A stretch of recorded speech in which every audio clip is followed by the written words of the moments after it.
Halo, Selamat selamat malam. malam dengan Mbak Dinda, betul Ya, ya? iya, iya Oke, Kak. dengan Mbak Dinda. Oke. Jadi gini Kak, aku tuh mau cerita. Itu waktu itu juga lagi pergi, cuma pas itu perginya sama keluarga. Dimana tuh kita tuh pergi tujuannya tuh ke Kelayar. Dan waktu itu tuh baru pertama kali mau ke Kelayar.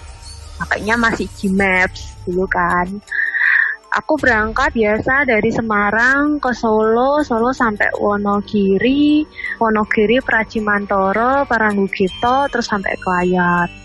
Cuma ketika pas di Pracimantoro, antara kalau nggak salah di Pracimantoro sama Paranggugito itu nggak tahu itu desa apa, itu tuh kayak apa?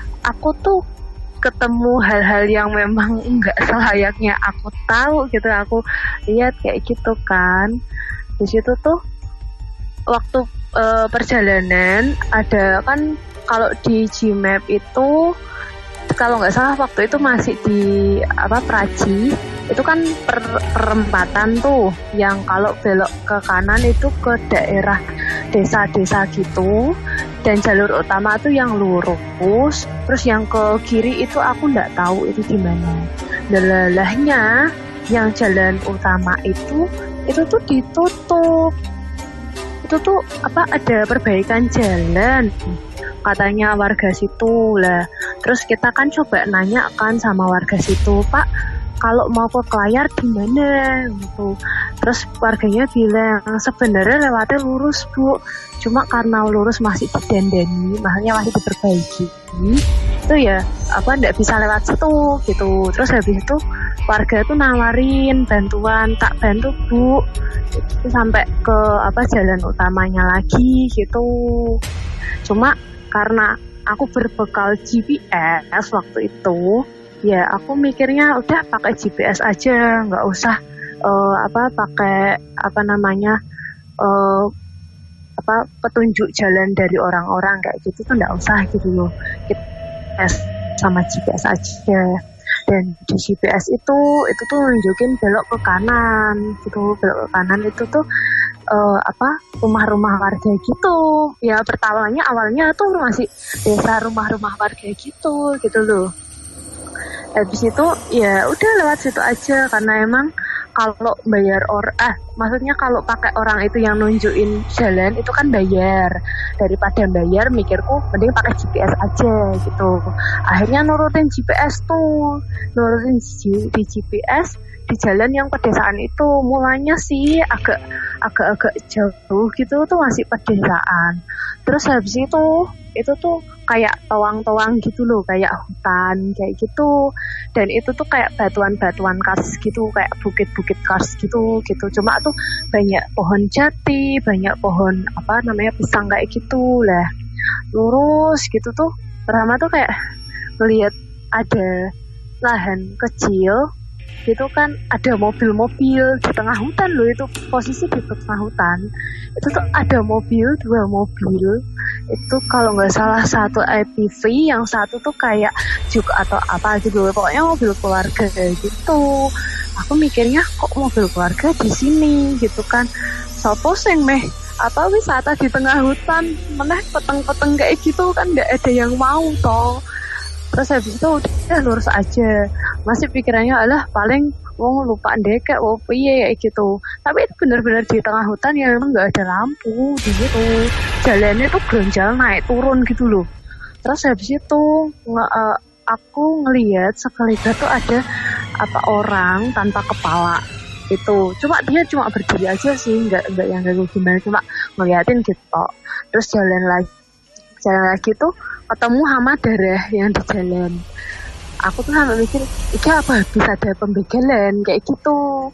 Terus jalan lagi, adalah ketemu pedesaan. Jadi itu antara jalan itu tuh kayak jalan tau apa, desa Toang, tapi tuh antara desa satu sama desa yang lain tuh jauh banget. Dan tiap satu desa tuh cuma ada 3 rumah, kadang ya 2 rumah, 5 rumah kayak gitu, jauh-jauh banget gitu loh. Dan rumahnya tuh tutupan semua. Terus sampai di satu desa itu aku tuh ada nemu satu hal yang mistis banget, aneh banget. itu tuh di mana itu kan posisi tengah malam, ada orang nanggep wayang. Nah, nanggep wayang itu jam berapa ya waktu itu, sekitar jam 12, mungkin jam 11, jam 12-an lah, sekitar segitu.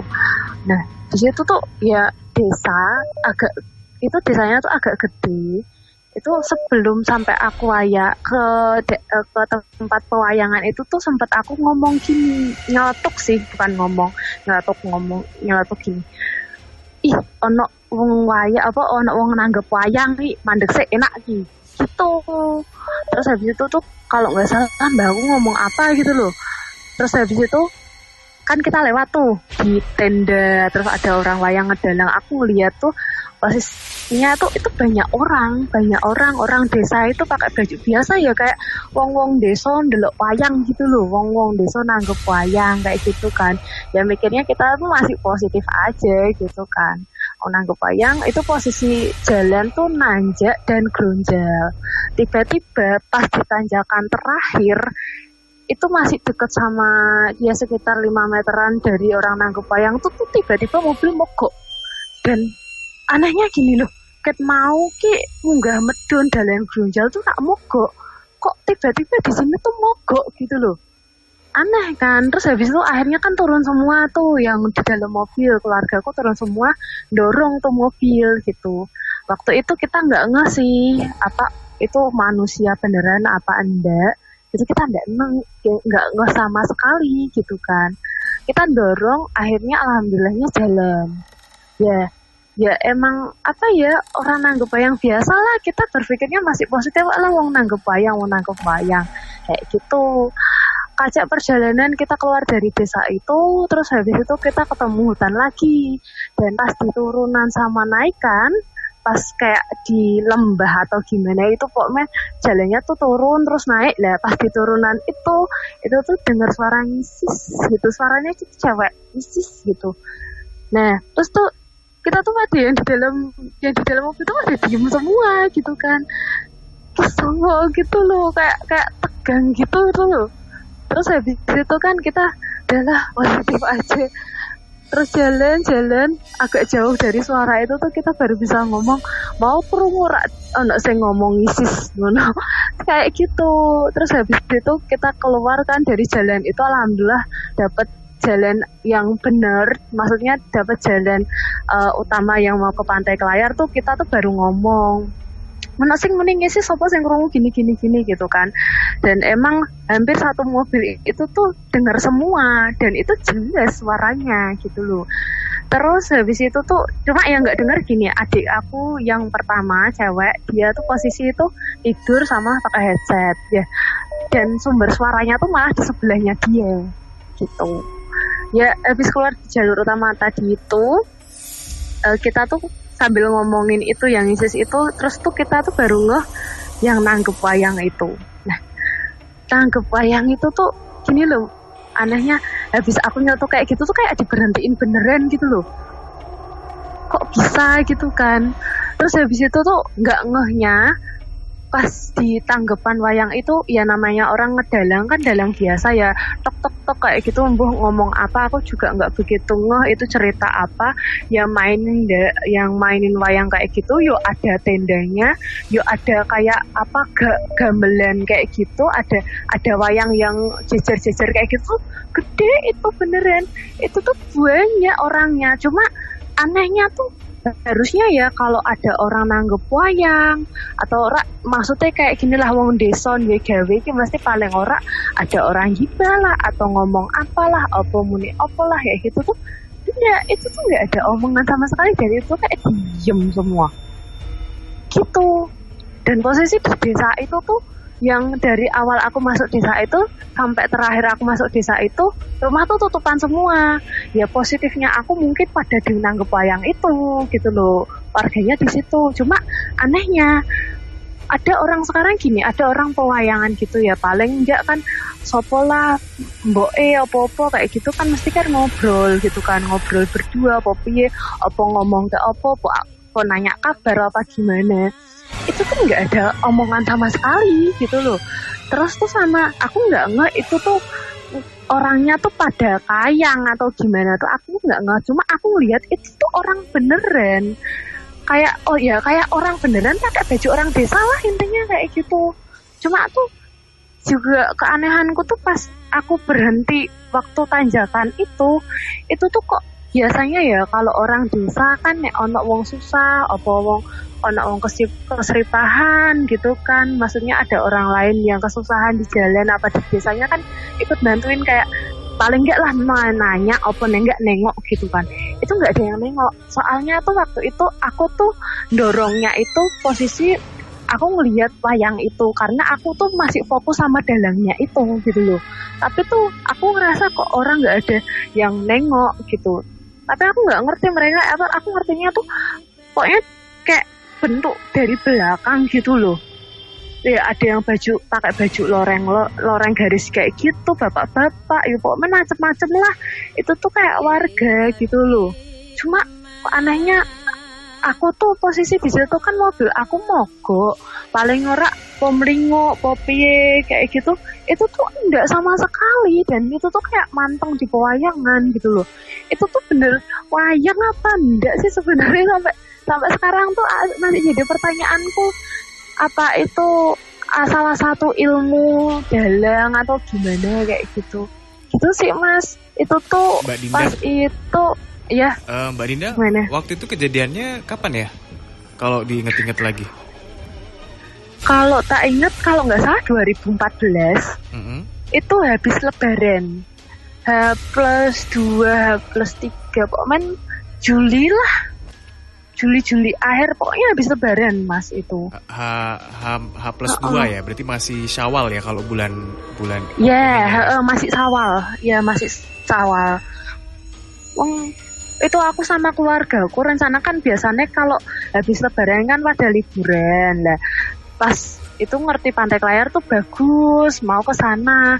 Delalahnya kok jalan utama tuh diperbaiki, terus aku beloknya ke desa itu. Delalahnya kok aku tuh tahu orang ngedalang itu, yang bikin bener-bener aku mistis ya itu.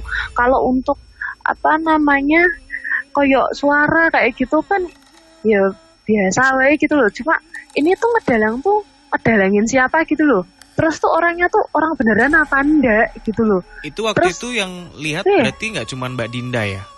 Enggak. Yang di mobil semuanya lihat? Satu mobil itu lihat semua. Iya, satu mobil itu lihat semua. Bisa lihat semua.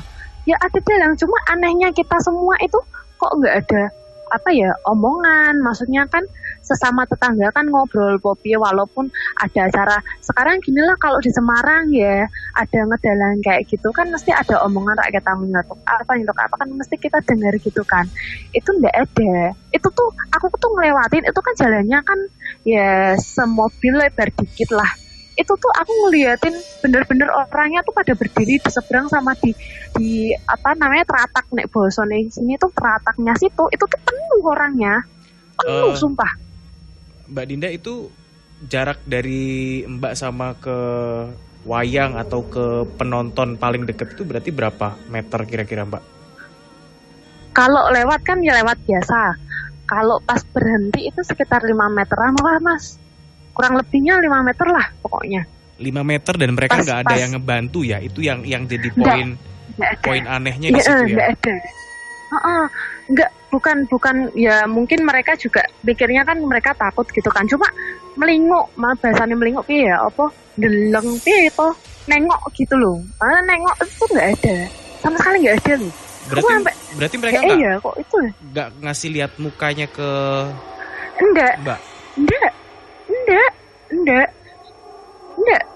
Itu tuh ya wes mantengi dalang, dan delalahnya itu aku juga ikut mantengin dalang. Ketika aku dorong kan posisi punggung aku tak taruh di mobil gitu kan, aku dorong membelakangi mobil dan aku ngelihatnya dalang, bukan ngelihat orang-orang itu. Cuma tuh ya anehku waktu aku cerita di pas udah di jalur utama lagi cerita baru ngehnya tuh di situ.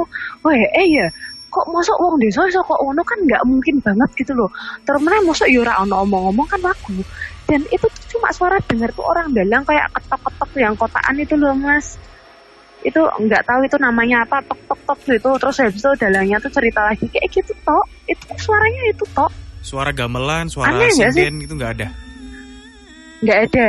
Ya suara dalang ngomong cerita kayak gitu toh. Gitu. Tapi itu posisi orang tuh banyak. Setup panggung gitu ada keanehan nggak? Maksudnya kalau misal itu adalah panggung wayang kita ya modern gini kan, mungkin ada lampu sorot, ada ini itu apakah berbeda atau? Toro tuh ada, teratak tuh ada. Backgroundnya itu putih. Ya kayak panggung wayang biasa gitu. Backgroundnya putih, lampu sorotnya kuning. Terus tuh kayak wayang kayak apa toh gunungan ya kalau yang segitiga itu ya itu tuh kayak ditata tapi dalangnya tuh lagi meragain wayang apa gitu loh pokoknya. Berarti intinya gitu. Normal ya, nggak ada yang aneh kayak misal normal. Lampunya jadi semuanya obor atau apa itu bukan ya? Nggak ya aku ngertinya itu tuh kayak ada kayak lampu sorot cuma nggak tahu itu lampu sorot tapi yo itu tuh padang lampu sorot kuning gitu loh. Itu lampu sorotnya tuh ke dalangnya itu, panggung dalangnya itu dan panggung sama teratak tuh ya memang kayak ada juga ya kayak panggung itu loh Mas, kayak buat ngedalang gitu loh, pewayangan tahu kan, kodok dhuwur sithik gitu loh, kayak gitu. Cuma anehnya tuh itu manusia apa gimana terus. Tapi di situ ada rumah ya, Mbak? Ada rumah atau hutan? Ada rumah, itu tuh desa yang paling agak panjang lah intinya, yang agak banyak rumahnya gitu. Cuma posisi rumahnya tuh pada tutupan semua.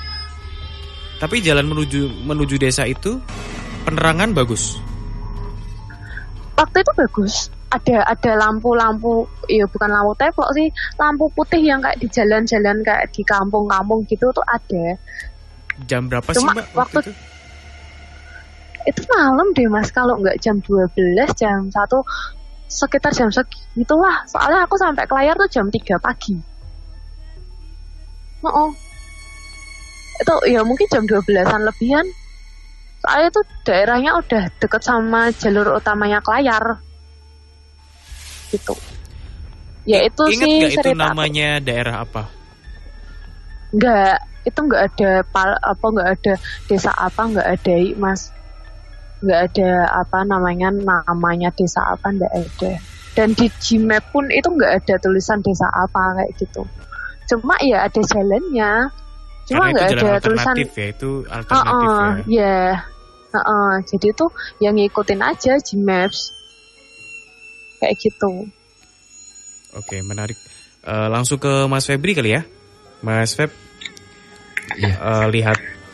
Saya sih paling tertarik dilihat wayangnya ini ya. Lihat wayang tapi dia nggak ada respon untuk menolong mobil mogok. Padahal ya si Mbak Dinda ini berada di tengah-tengah mereka. Kejadiannya habis Lebaran H+2 Syawal. Dan itu jalur pantai selatan termasuknya ke layar itu ya. Iya, pantai selatan masih satu garis. Dari bulan itu ada hubungannya dengan, karena kalau misal di cerita masyarakat daerah Jogja itu kan ada pantai selatan duwe pantai selatan apa gitu model-model itu. Apakah ada hubungannya? Boleh deh Mas Feb, silakan. Ya. Selamat malam Mbak Dinda. Iya, Mas. Selamat malam. Ini menarik sekali ya. Iya. Karena itu apa ya Mas? Sampai bisa ngelihat wayang ya. Enggak, soalnya enggak bukan cuma aku aja yang lihat, satu mobil tuh lihat semua. Iya. Itu loh. Ini kalau yang saya tanggepin sebenarnya beruntung sekali ya bisa melihat kayak gitu ya. Beruntung, emang ada pertanda atau gimana sih kok bisa beruntung gitu? Malah kayak mistis banget loh waktu itu. Karena orang yang sampai bisa melihat katakanlah danyang di situ ada hajatan gitu ya. Orang-orang ya terpilih lah gitu. Dan orang-orang yang beruntung gitu. Tapi itu berarti fix itu wayang goib ya Mas? Ya itu goib Mas. Penontonnya sampai sedalangnya? Ya sampai sedalang-dalangnya, sampai kayak wayangnya terus gamelannya gitu. Goib semua itu. Hah? Tapi dalangnya itu ngomong kok Mas. Iya. Ngomongnya itu jelas. Ngomong kayak orang biasa gitu loh. Itu gini ya Mbak, jadi Danyang yang ada di desa itu ya, sedang mempunyai hajat gitu ya.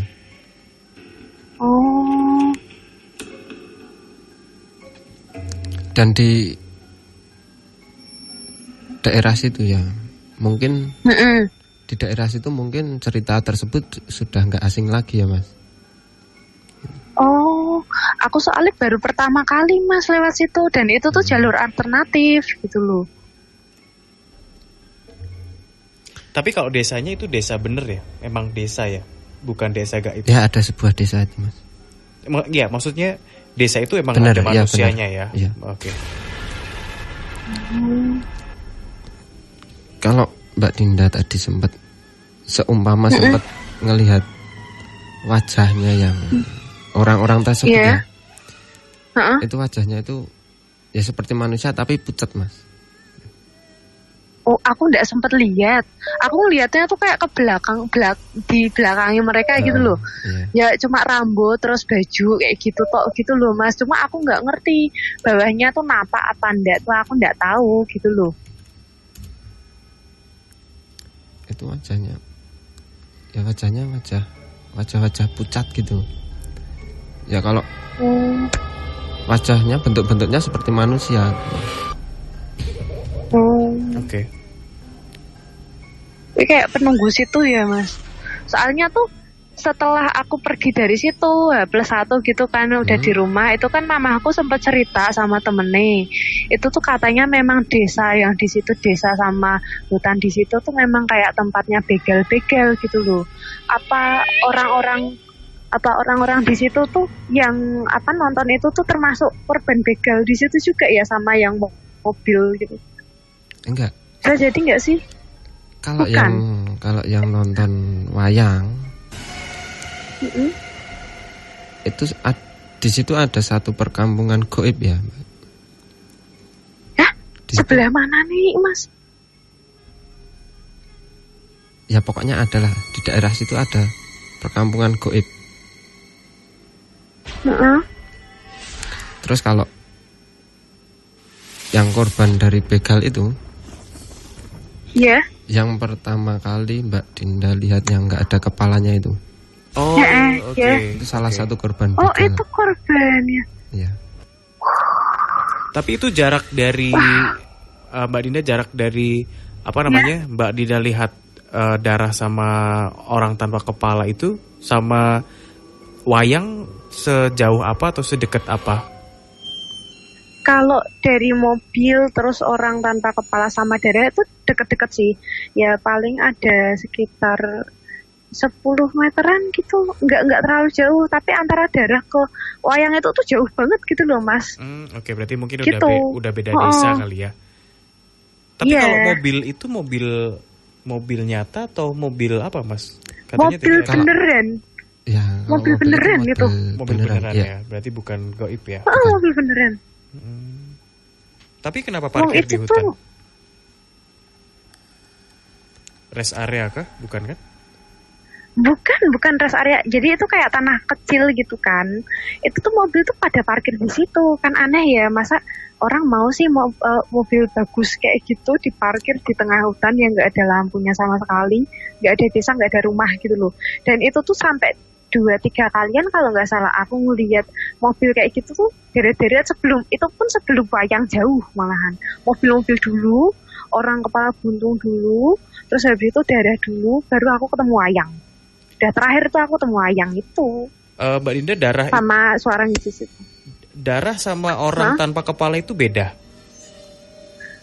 Beda tempat. Darah itu berarti beda di mana? Tempat. Darah itu taruh di mana? Di jalan? Di tengah jalan. Di tengah jalan. Bener itu di tengah jalan. Dekat pohon. Satu pohon itu sebelah kiri itu waktu agak datar sih jalanannya. Cuma jalannya geronjal gitu loh Mas. Kalau darah itu ada itu apa Mas? Mas Web? Kalau darah itu ya salah satu korban begal ya Mas. Tapi beda dengan yang kepala buntung. Beda. Tetapi korban tersebut jatuh ya Mas. Oh, kecelakaan kali ya? Oh, bukan jatuh. Begal. Oh, begal juga. Iya. Jadi kayak begal juga. Kayak di apa ya? Kayak dihadang sama kayu atau bambu gitu. Ya Allah. Jadi penasaran jalan kan, gitu. Jangan, sumpah sepi banget. Soalnya tuh orang katanya ya, ini setelah mama aku cerita sama temen nih, itu memang daerah situ tuh bener-bener kayak jadi sarangnya begal gitu loh. Ya alhamdulillahnya aku tuh bisa keluar dari situ dengan selamat gitu kan. Kayak gitu, delalahnya kok ketemu sama orang dalang gitu. Itu loh. Banyak banget kejadian yang emang nggak masuk akal banget di situ. Oke. Mas Feb ada gitu, tambahan? Mas. Ya kalau yang ya itu tadi ya, yang wayang itu tadi adalah semuanya itu goib ya. Berarti kayak pasar bubrah gitu ya? Ya hampir mirip seperti itu. Oh, tapi itu enggak masih ada kaitannya sama Pantai Selatan atau mereka mendiami di situ, Mas? Kalau kaitannya sama Pantai Selatan tuh enggak ya Mbak. Enggak. Oke, jadi emang dari situ. Emang daerah situ. Oh. Walah. Dan Mbak Dinda salah satu orang yang seperti yang saya tadi bilang, orang yang sangat beruntung ya. Bukan cuma aku berarti satu mobil itu. Mas, gini aku mau nanya, kalau seumpamanya nih beneran pas mogok itu aku sampai ikut duduk di situ, sampai aku ikut nonton wayang itu, apa yang bakal terjadi sama aku dan keluarga? Kemungkinan besar nggak bisa kembali lagi, Mbak. Astagfirullah. Loh, berarti ikut gitu juga, Mbak? Iya. Soalnya kan itu kan ikut posisi duduk, cuma duduk di situ. Ikut di dimensi dia gitu. Oh, lah mobilnya berarti mobil kosong gitu aja ya? Mobil kosong di situ gitu. Terus kita orangnya ya? Maksudnya kan orangnya gitu. Hilang soalnya kan masuk di dimensinya dia gitu. Oh, oke. Soalnya kan aku sempet nyeletuk gini, wih anak dalang nih, enak iki nek mandek sik. Aku tuh nyeletuk kayak gitu, terus kayak beneran diberhentiin sama mereka gitu loh. Loh, kok mandek tenan nih gitu loh. Sebenarnya posisi mobil mogok itu kan ada pengaruhnya dari energi itu. Kayak ngamper kayak gitu. Oke. Ngamper kayak, berarti emang disuruh duduk dulu sebenarnya. Untung ya kok ndak beneran mampir. Aku sama keluargaku milih dorong gitu loh, ndak yang beneran mampir. Kayak gitu. Berarti dari kejauhan tuh mereka udah tahu ya aku ngelaku kayak gitu ya? Ya udah tahu. Jangankan kita ngomong ya, kita batin aja makhluk-makhluk seperti itu udah tahu gitu. Beruri. Kok bolak-balik tuh rasanya mau dibawa ke dimensi terus. Mbak Dinda, terima kasih banyak ceritanya, pembuka cerita malam hari ini, dan seru banget. Ya Mas. Thank you. Makasih juga aku. Thank you. Hati-hati ya, kayaknya soalnya 2 kali cerita dari Mbak Dinda semuanya dalam rangka ngetrip, staycation, ngetrip, dan ya ada gitunya ya. Ada maksudnya ada ceritanya, hal-hal yang nggak dinalar lah intinya. Okay. Thank you Mbak Dinda, terima kasih. Saya tutup teleponnya ya. Mas Feb, ini menarik sih ya. Wayang tapi gaib. Hajatan di dunia sana itu berarti apa? Kepentingannya apa, Mas? Pernikahan juga atau ya kayak duwe gawe gitu ya Mas. Seperti. Tapi maksudnya apakah sama kayak di dunia seperti, manusia kita ya, kayak misal karena ada pernikahan, karena ada apa kayak gitu misal. Iya ada. Seperti pernikahan, terus kalau di dunia kita ya Mas seperti sedekah desa gitu. Oh oke. Kalau yang itu yang di ceritanya Mbak Dinda tadi, wayang tadi ya. Kalau Mas Febri lihat itu apa Mas? Seperti sedekah desa ya. Oh. Lebih ekstrim sih ya, karena yang hajatan tuh berarti kan kampung ya ibaratnya. Kampung. Ya ada satu kampung gaib di situ. Dan cerita seperti ini kalau di Jawa ya Mas udah nggak asing lagi, udah hal umum gitu.